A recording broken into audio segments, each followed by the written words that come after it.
NS classes. My name is Neetu. आज की video में हम बात करेंगे किस तरीके से आप फर्स्ट अटेम्प्ट में ही अपने एग्जाम को क्लियर कर सकते हो।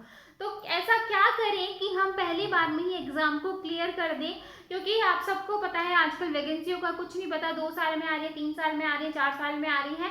तो इससे बेटर ये है कि जब भी वैकेंसी आती है तो उसको इतना अच्छे से करो कि आप फर्स्ट अटेम्प्ट में ही उसको जो है क्रैक कर सको। ठीक है, तो आज की वीडियो हमारी इसी के ऊपर है कि किस तरीके से हम फर्स्ट अटेम्प्ट में अपने टीजीटी, पीजीटी या टेट एग्जाम को क्रैक करें। ठीक है, तो जैसा कि आप देख रहे हो, सबसे पहला जो पॉइंट आता है वो है आपका एग्जाम स्ट्रेटेजी। क्योंकि जब तक आप एग्जाम की स्ट्रेटेजी नहीं बनाओगे तब तक आप अपने एग्जाम को क्रैक नहीं कर सकते।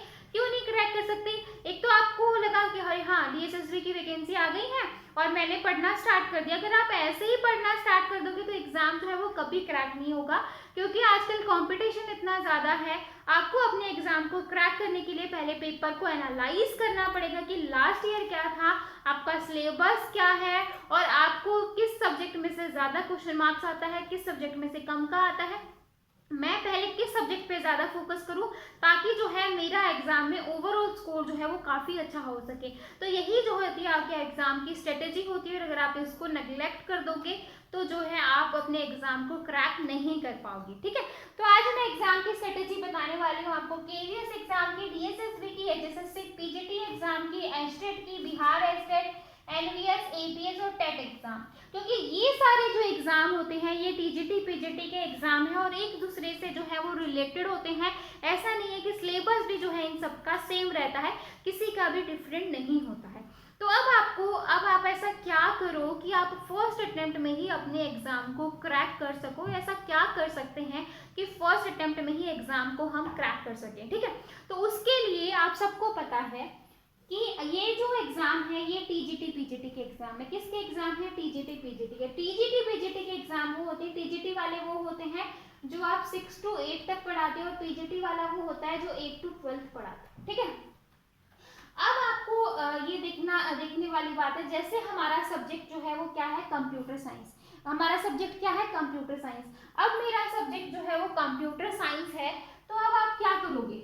बहुत सारे बच्चे ऐसे हैं, अगर मैं बात करूं कि जिनके पास 11th-12th में कंप्यूटर नहीं था, उन्होंने ग्रेजुएशन में कंप्यूटर ले लिया, पोस्ट ग्रेजुएशन कंप्यूटर से कर ली और जो है अब वो कंप्यूटर साइंस के टीचर लगना चाहते हैं। ठीक है, और अब जो वो प्रिपरेशन कर रहे हैं तो भी वो ग्रेजुएट लेवल की ही प्रिपरेशन कर रहे हैं।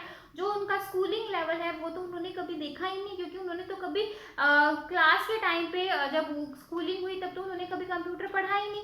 तो अब उनको कैसे पता चलेगा कि जो 11th-12th में बच्चे पढ़ते हैं, 8th-9th-10th में कंप्यूटर पढ़ते हैं, उनको क्या आता है?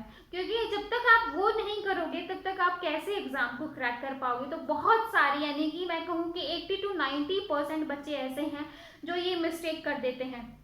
उनको सबसे पहले क्या करना है, अगर किसी ने 9th, 10th, 11th, 12th तक कंप्यूटर नहीं पढ़ा तो आपको जो है 6 to 12th या फिर 11th-12th की एनसीईआरटी की बुक करना मस्ट है।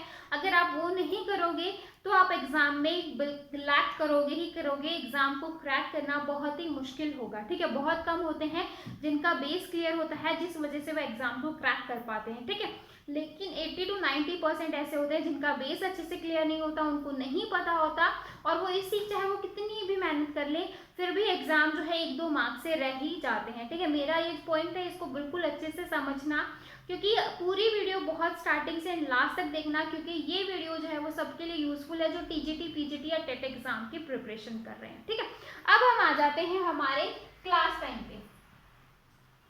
2 तरीके के बच्चे होंगे, एक तो जिन्होंने कंप्यूटर जो है वो क्लास टाइम पे पढ़ा है और एक ऐसे होंगे जिन्होंने नहीं पढ़ा। ठीक है, जिन्होंने पढ़ा है उनको पता होगा कि किस तरीके से जो है सिलेबस आता है, क्या क्या जो है 11th-12th में सब जो टॉप यूनिट्स रहती हैं, कौन कौन सा सब्जेक्ट जो है वो आपका इंट्रोड्यूस हो जाता है 11th-12th के अंदर। ठीक है, नेटवर्किंग आता है या कंप्यूटर की हिस्ट्री आती है या फिर आपका ओएस आता है, क्या आता है। अगर किसी ने नहीं पढ़ा तो उसको तो बिल्कुल नहीं पता, और जिसने पढ़ा है उसके लिए वेल एंड गुड है, क्योंकि उसको तो पता है कि क्या आता है। ठीक है, अब यहाँ पर देखो, जो 11th-12th की एनसीईआरटी में ज्यादा सब्जेक्ट कवर हो रहा है तो आप वहां से देख सकते हो कि वहीं से आपके जो क्वेश्चंस हैं एग्जाम में ज्यादा आएंगे। ठीक है, वहीं से आपके, यानी कि अगर नेटवर्किंग और ओएस अगर ज़्यादा आ रहा है एग्जाम में या डेटा स्ट्रक्चर ज़्यादा आ रहा है, तो आपके इन्हीं में से ज़्यादा क्वेश्चन जो है आपको एग्जाम में देखने को मिलेंगे और यही क्वेश्चन जो है वो डीप में होते हैं। ठीक है, यही क्वेश्चन क्या होंगे, डीप में होंगे।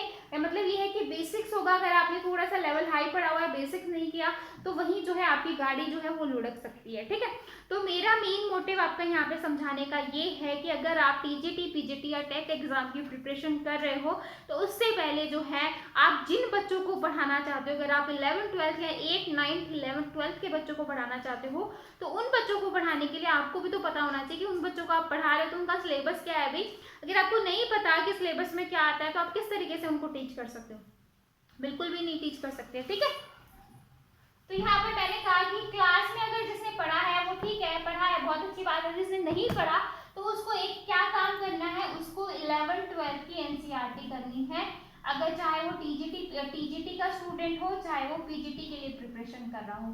क्योंकि अगर आप प्रिपरेशन कर रहे हो तो आपको जो है 11th 12th के बारे में पता होना चाहिए कि कौन सी यूनिट होगी, कौन सा टॉपिक कवर हो रहा है, क्योंकि जो टॉपिक कवर होंगे वो आपको एग्जाम में बहुत अच्छे से देखने को मिलेगा। यानी कि वहां से जो है आपके क्वेश्चंस का जो लेवल है वो एक पूछने का तरीका, और वहां से क्वेश्चन जो है वो आपके ज्यादा कवर होंगे एग्जाम में। ठीक है, तो आई होप आपको समझ में आया होगा। सबसे पहले आपको बनानी है एक एग्जाम स्ट्रेटेजी।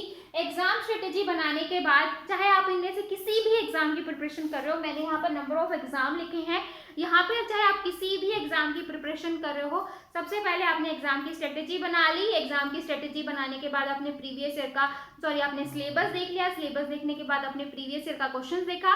प्रीवियस ईयर का क्वेश्चन पेपर देखने के बाद आपने देखा कि कौन सा सब्जेक्ट जो है वो ज्यादा वेटेज ले रहा है। और ये सारी चीजें करने के बाद अगर आप कोई बुक उठा रहे हो तो सबसे पहले आपको जरूरत है एनसीईआरटी करने की। अगर आप एनसीईआरटी नहीं करोगे तो आप जो है एग्जाम में लैग करोगे ही करोगे। ठीक है, आपको पूरा सिनेरियो समझ में आया होगा। कोई डाउट हो तो आप मुझसे कमेंट सेक्शन में पूछ सकते हो। कमेंट सेक्शन आप लोगों के लिए हाजिर है, और आप मुझे टेलीग्राम ग्रुप पर भी ज्वाइन कर सकते हो। ठीक है, तो अब हमारा सबसे ज्यादा मोटिव क्या है यहाँ पर कि आपको जो है एनसीईआरटी करनी है। और एनसीईआरटी अगर आप कर लोगे, अगर आपने सिलेबस देख लिया है, सिलेबस देख लिया है, प्रीवियस ईयर का क्वेश्चन पेपर देख लिया है, और उसके बाद जो है उसके पेपर को एनालाइज कर लिया है कि कौन से सब्जेक्ट में से कितने मार्क्स का जो है वो कवर अप हो रहा है। उसके बाद आपने 11th 12th की एनसीईआरटी देखी है। एनसीईआरटी देखने के बाद आपको देखना है कि सिलेबस क्या है और वो सिलेबस आपको आता है या नहीं आता। अगर आता है तो एक बार रीडिंग लगा लो, आपको समझ में आ जाएगा कि क्या 11th 12th में पूछा जाता है। ठीक है, तो आई होप आपको पूरा जो सिनेरियो है वो समझ में आया होगा। अब हम बात कर लेते हैं, मैं थोड़ा सा आपको लिख के दिखा देती हूँ ताकि आपको और चीजें अच्छे से जो है क्लियर हो सके। यहाँ पर देखो सिलेबस के बाद आपको प्रीवियस ईयर क्वेश्चन देखना है। ठीक है, उसके बाद जो है आपको क्लास लेवल की कंप्यूटर साइंस बुक देखनी है। क्लास लेवल ये है कि 6 to 12 तक देख सकते हो। अगर आप 6 to 12 नहीं देखना चाहते तो 11 12 तो मस्ट है ही है। ठीक है, 11 12 को तो आप नेग्लेक्ट कर ही नहीं सकते हो, तो ये आपको यहाँ पर देखनी है। तो आई होप आपको ये पूरा जो है समझ में आया होगा। डाउट है तो आप कमेंट सेक्शन में पूछ सकते हो, कमेंट सेक्शन आप लोगों के लिए खुला है। ठीक है, तो अगर आपको वीडियो अच्छी लगी तो प्लीज चैनल को एक लाइक और सब्सक्राइब करना बिल्कुल मत भूलिएगा। तो फिर मिलेंगे ऐसी नई वीडियो के साथ, तब तक के लिए बाय एंड थैंक यू।